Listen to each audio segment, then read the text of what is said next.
If you need a cheap, good LED work light for your shop, don't look past those cheap LED light bars you can get on eBay. I got this 52-inch curved light bar here with a 20-inch straight and 4 of the small pods, little cube ones, for $85, free shipping to my door. And of course I have it hung off the top purlin here. And see how it's got these two little set screws or Allen screws. I took them out and got some longer ones. That's just some JB Weld to keep them from loosening over time as I'm, pivoting it back and forth.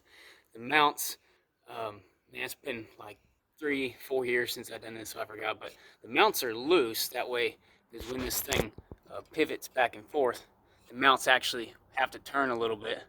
And but anyways, I think I got it double nutted up top so it can't loosen up. But everything has to be flexible here on these legs to allow the light bar to move back and forth without much resistance. And of course I got a rod going to a linkage on the wall over there. Zoom in on that.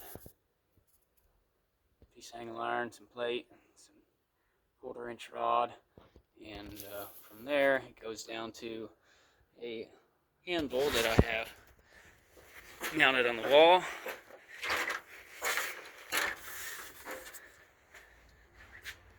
And so I can take this and sit there and adjust the light bar and have it come all the way back to light up the workbench, or it goes far enough on the 2-post lift I can actually have it shine through a car or so windshield if I wanted to. Got the switches on the 2-post lift here. This light bar, being that it was a cheap eBay light bar, I mean, if I would have bought the light bar here by itself, what is that, about $30 light bar? Very cheap. It lasted 2 or 3 years. Now, I didn't use it every single day. I wear a headlamp most of the time, but I used it quite often, at least probably 3 times a week for several hours long, and it gets really hot. We're down here in Texas. And it's at the top of the shop, and even being cheap, it lasted for a long time. But finally, it went out about a year ago, and I haven't actually replaced it yet, mainly because I wear a headlamp. But for the people who don't wear headlamps, this would really work good. This switch I got to send 120 volts to the 12-volt power supply, and then this switch closes a 12-volt relay that's next to the power supply that then sends power to the light bar. Now, light bar still works, but it's burnt out in the middle, and as you can see, it's flickering a little bit, but I'll still go and show you. It's still pretty bright even though it's broken. So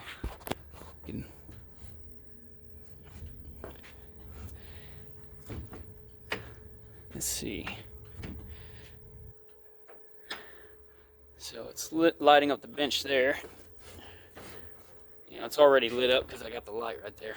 But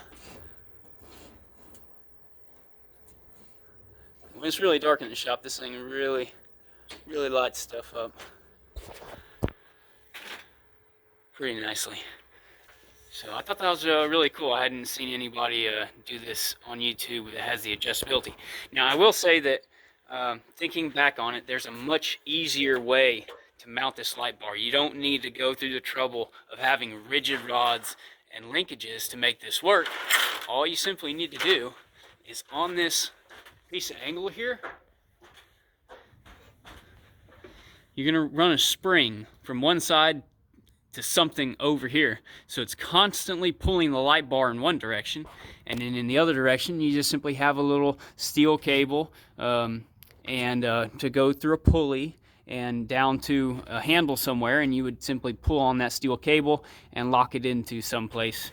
But that would be a much simpler method. You could mount the light bar anywhere and run that cable through any series of pulleys to put your control cable wherever you would want to put it. So by far the most important part of this project is picking a good 12-volt power supply. You're going to want one that is Underwriters Laboratory approved, and this one is. I got this off Amazon, and I forgot how much it cost, but it wasn't that bad.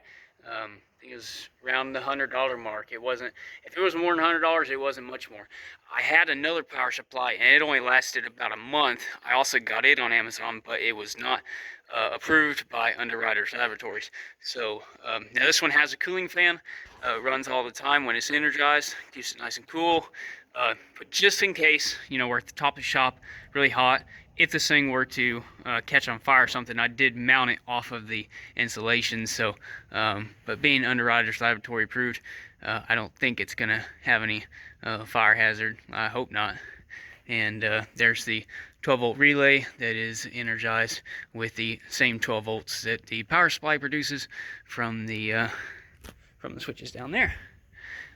So one more time, there's the model number.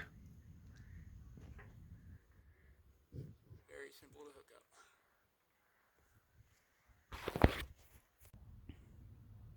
Also keep in mind the amp draw that your light bar is going to use. You know, this thing puts out up to 50 amps worth of power, but you don't want to be right up against the limit. And also consider that 12 volts has a lot of voltage drop over the length of the wire run, so you want your power supply as close to your light bar as possible, because especially if you're going with a name brand light bar, it's putting out a lot of light. There's a lot of load, and you go running, you know, 40-50 feet of wire, and the voltage drop is going to be pretty substantial. So you're going to want a good enough power supply. But if you're going to have your power supply far away from your light bar, make sure to size your cable appropriately.